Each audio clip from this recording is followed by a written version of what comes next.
it appears that some of the Black staffers from Kamala Harris's campaign have come forward. There have been a couple of interviews that they've had, and they are now, I guess, venting about the conditions that they were under during that campaign, the treatment that they experienced, or should I say the mistreatment that they experienced, and the neglect of trying to recruit the Black community during Kamala's campaign.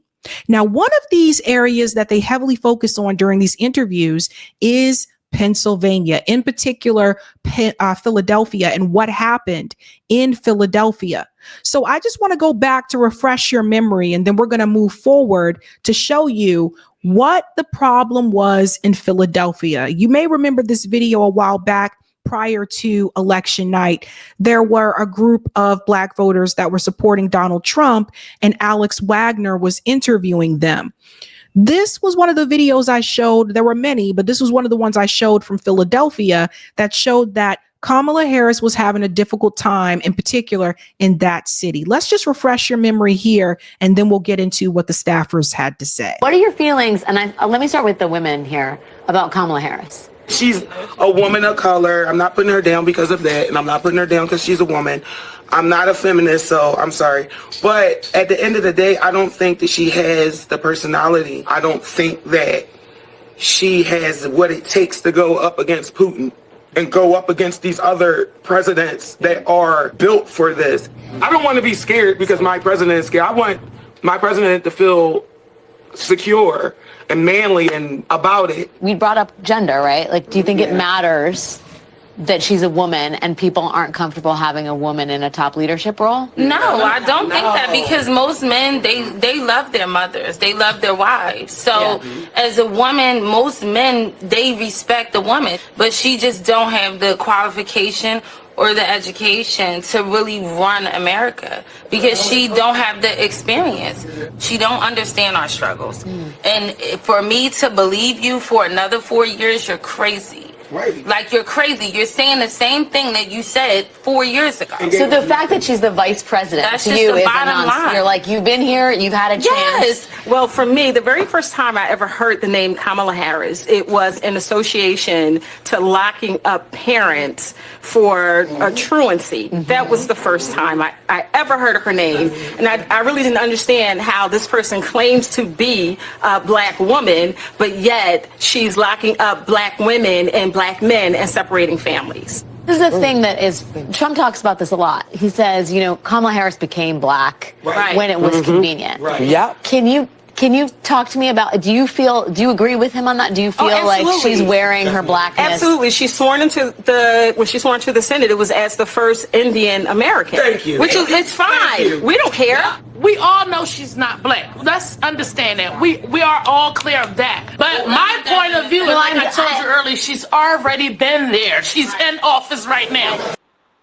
So I think we can all, flash back there, a little heated discussion right there of what Kamala Harris was facing in Philadelphia in particular. And I got to tell you, Philly is a tough city. It's not just one of those cities you can show up in and just be like, I'm here, come vote for me. It's tough, similar to Boston, to here in Boston. It's tough. You can't just show up here and just be like, I'm here, come vote for me. Like, you have to prove to the people that you really care about them and you really care about their cause. Now, I showed you that because now we are starting to get more information about what the hell happened in Pennsylvania.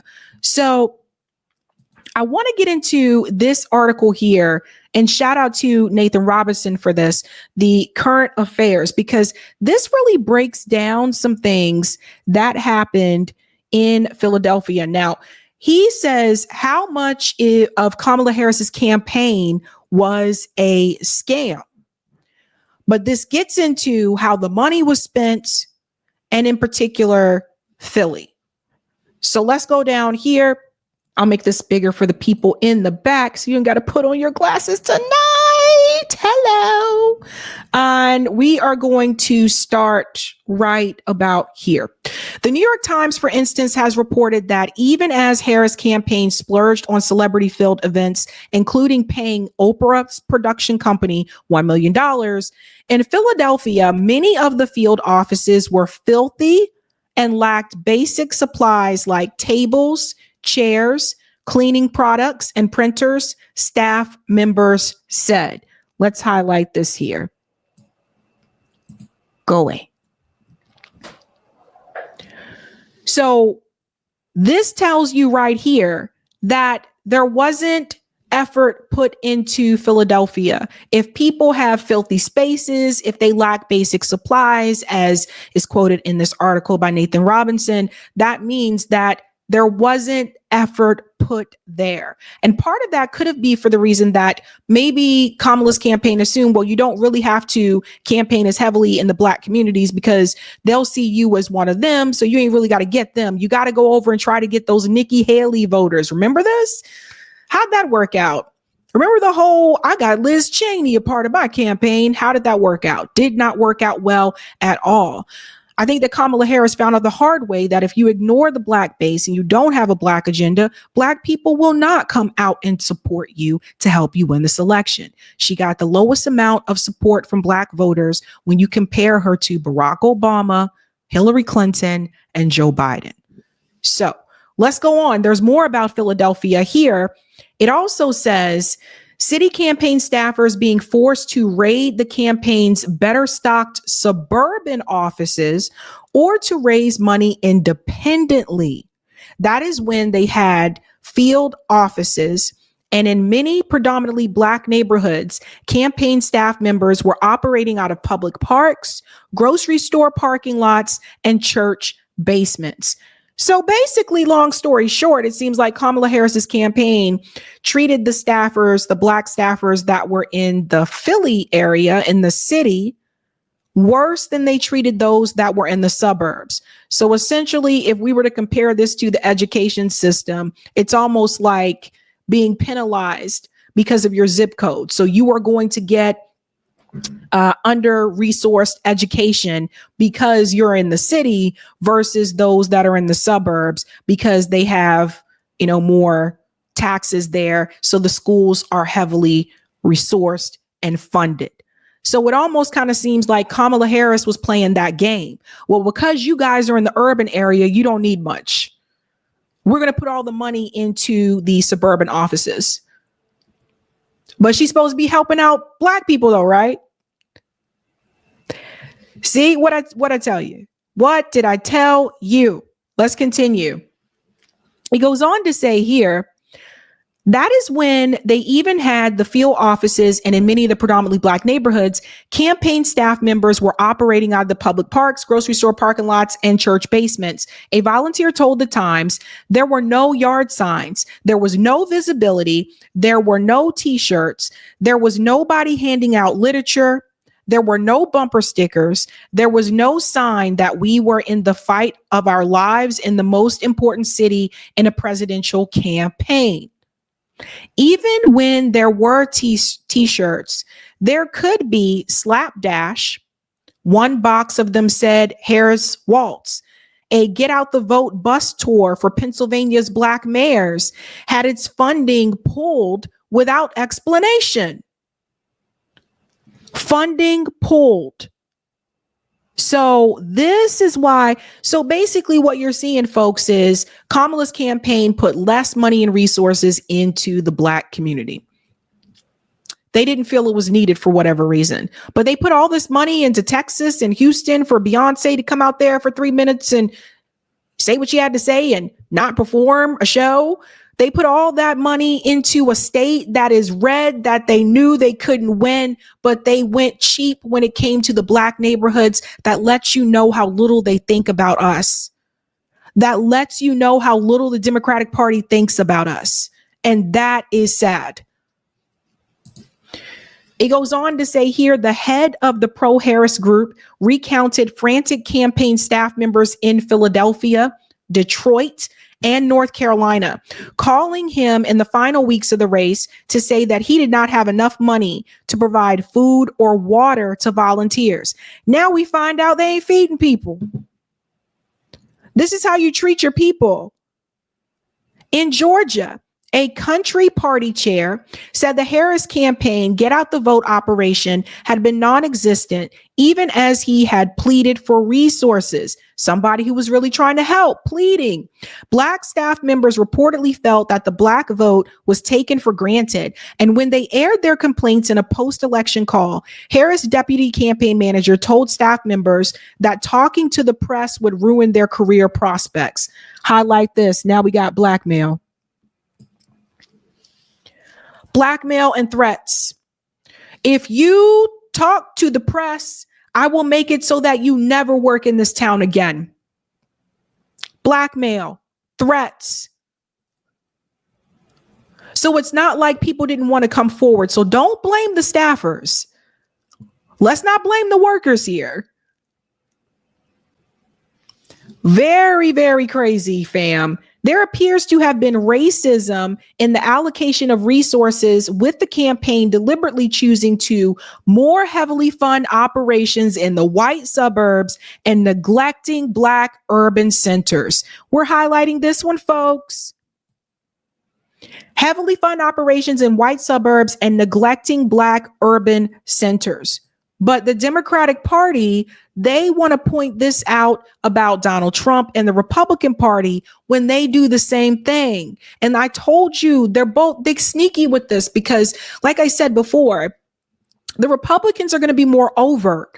So if they're racist towards you, it's going to be in your face. It's not going to be hard for you to seek out, basically.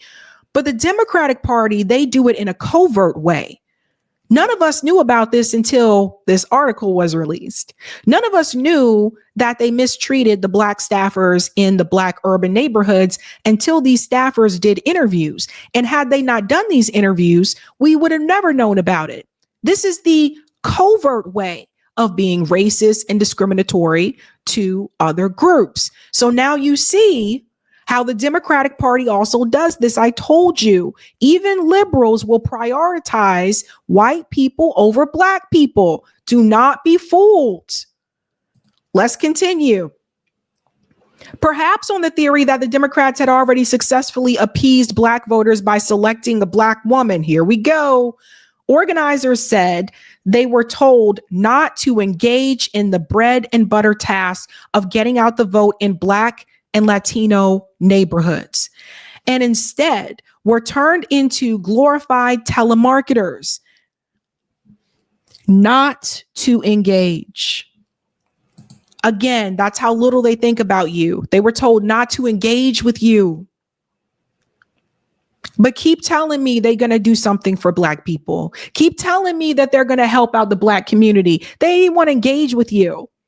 Goes on to say, as a result, Harris staffers resorted to going rogue and setting up their own unauthorized operations in a desperate attempt to get out the Black vote.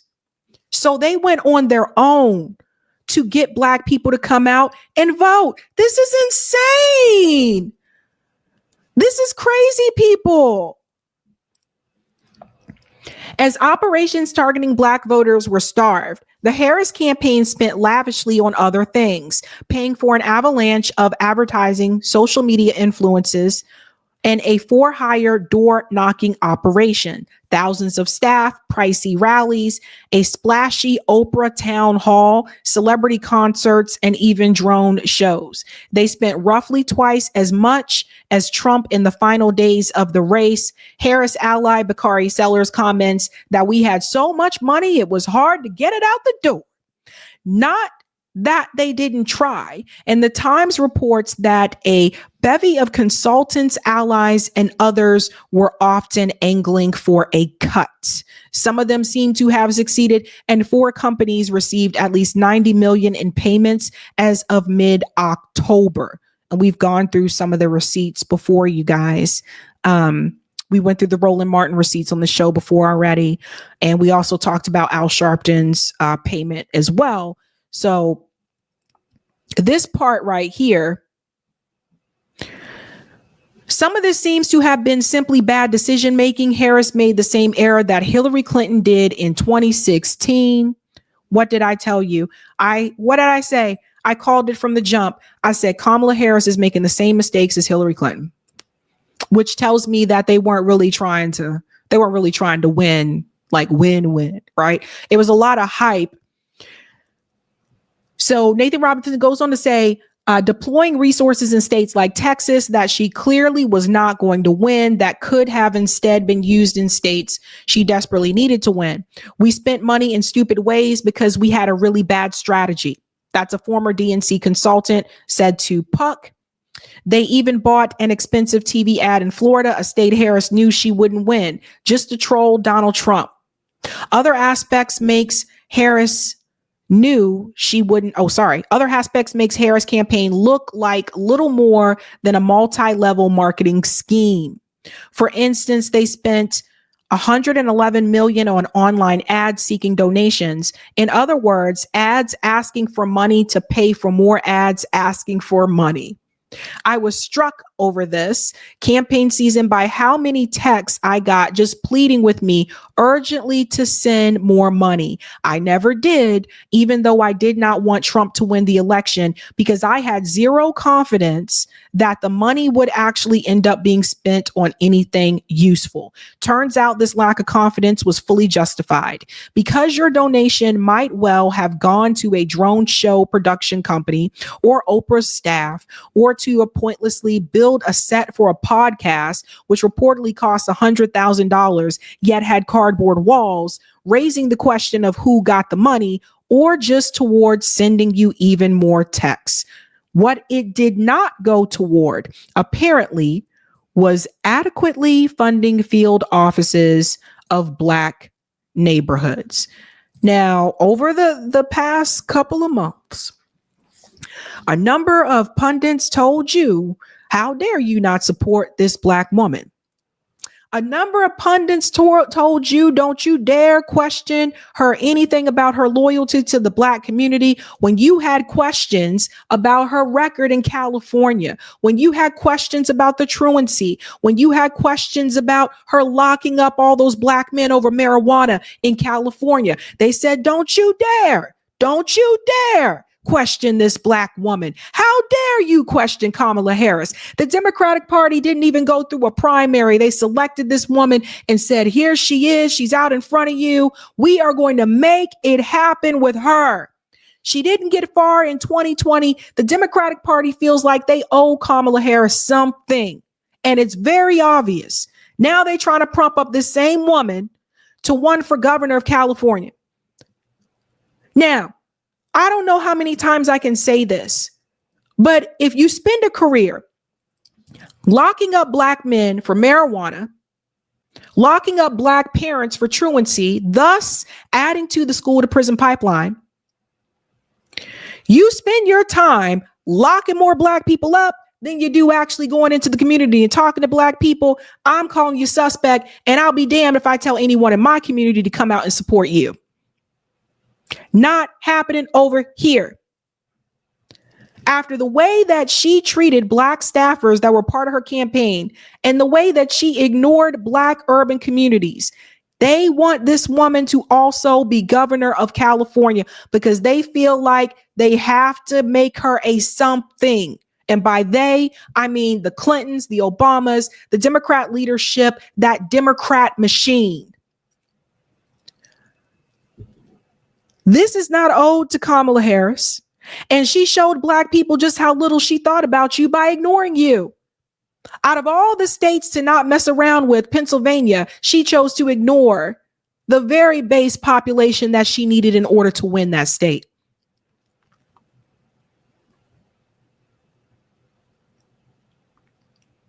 Just think about it. If these interviews didn't happen, we would not know about this. But they made a lot of money. They raised a lot of money. Imagine if all that money went to mutual aid. Imagine if that money went to helping fix some of those Black neighborhoods that need it, that need the infrastructure. Imagine if all those billions of dollars that she raised went into Black communities and helped those communities. What a mess. But with over $1 billion being spent in over 100 days and staff hurrying to get the money out the door, the existing reporting suggests that a shocking amount may have been squandered. We went over her disadvantages before, etc. We've gone through all of that. And I think I wanted to go to the last part here.